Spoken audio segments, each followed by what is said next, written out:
Chapter 1 Ramakatha Rasvahini. This was written by Swami or Satya Sai Baba himself, and we begin the chapter today. Chapter 1 Rama, Prince and Principle. The name Rama is the essence of the Vedas. The story of Rama is an ocean of milk, pure and potent. It can be asserted that no poem of equal grandeur and beauty has emerged from other languages or from other countries until this very age, and it has provided inspiration to the poetic imagination of every language and country. It is the greatest treasure inherited by their good fortune by every Indian. Rama is the guardian deity of the Hindus. The name is borne by the bodies in which they dwell and the building in which whose bodies dwell. It can safely be said that there is no Indian who has not imbibed the nectar of Ramakatha, the story of Ram. The Ramayana, the epic that deals with the story of the Rama incarnation, is a sacred text. It is reverentially recited by people with all varieties of equipment, the scholar as well as the ignoramus, the millionaire as well as the pauper. The name glorified by the Ramayana cleanses all evil and transforms the sinner. It reveals the form represented by the name, the form that is charming as the name itself. The azure ocean and the Almighty Lord have much in common. Just as the sea is the source of all the waters on earth, all beings on earth are born from Rama. A sea without water is unreal, a being without Rama is without existence. Now or never. The ocean is the abode of the Almighty, a myth and legend proclaim. They describe him as reclining on the ocean of milk. This is the reason behind the title of each Kanda given by Valmiki, son of Prachetas, the great poet who composed the epic. Kanda means water, an expanse of water. Kanda also means sugar cane.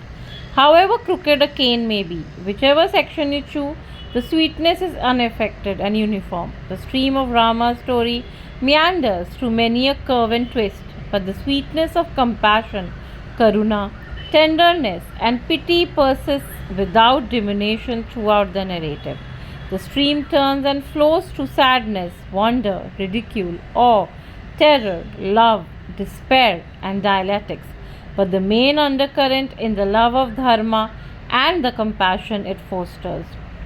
The nectar in the story of Rama is at the Saryu river, which moves silently by the city of Ayodhya, where Rama was born and ruled. The Saryu has its source in the Himalayan lake of the mind, just as this story is born in the lake of the mind. The Ram stream pierced the sweetness of compassion. The stream of Lakshma, Rama's brother and devoted companion, has the sweetness of devotion. Just as the Saryu river joins the Ganges and the waters commingle, so too the stream of tender compassion and devotion, the story of Ram and Lakshman, commingle in the Ramayana. Between them, compassion and love, karuna and prema, make up the composite picture of the story of or glory of Rama. The picture fulfills the heart's dearest yearning of every Indian, and to attain it is the aim of every spiritual striving. The effort of the individual is half the pursuit, the other half is the grace of God. People fulfill themselves by self effort as well as divine blessings. The fulfillment takes them across the dark ocean of dualities to the transcendental one. The Ramayana has to be read out, a record of human career, but as the narrative of the advent and activities of an incarnation of God.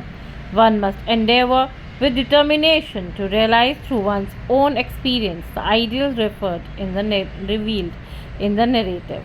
God is all knowing, all pervasive, and all powerful. The words he utters while embodiment in the human form, the acts he designs to indulge in during his early sojourn, those are inscrutable and extraordinarily significant.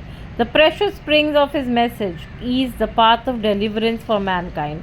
Don't look upon Rama as a scion in the solar dynasty, the sovereignty of the kingdom of Ayodhya, or the son of Emperor Dasharath. These correlates are but accessory and accidental. The error has become habitual in modern readers. They pay attention only to the personal relationship and affiliations between the character of the story they read. They don't delve into the values they represent and demonstrate.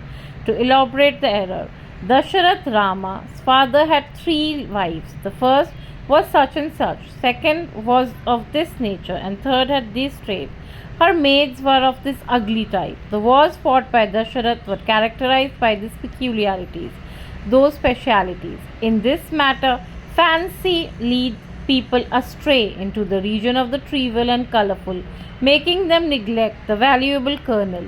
People do not realize that the study of history must enrich life and make it meaningful and worthwhile rather than cater to the appetite for paltry facts and petty ideas. Their validity and value lies deep within the facts and fertilizes them like subterranean water. Wear the glasses of reverential bhakti or adoration and steady dedication, then the eyes will endow you with the pure wisdom and liberate you and grant you eternal bliss.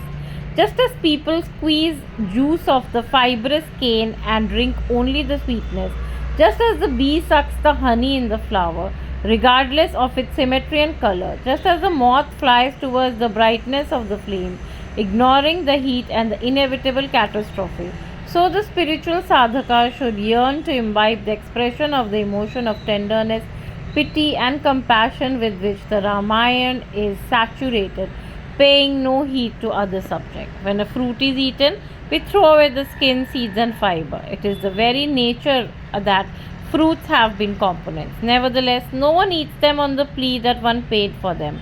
No one can follow the seeds and digest them. No one will chew the outer rind.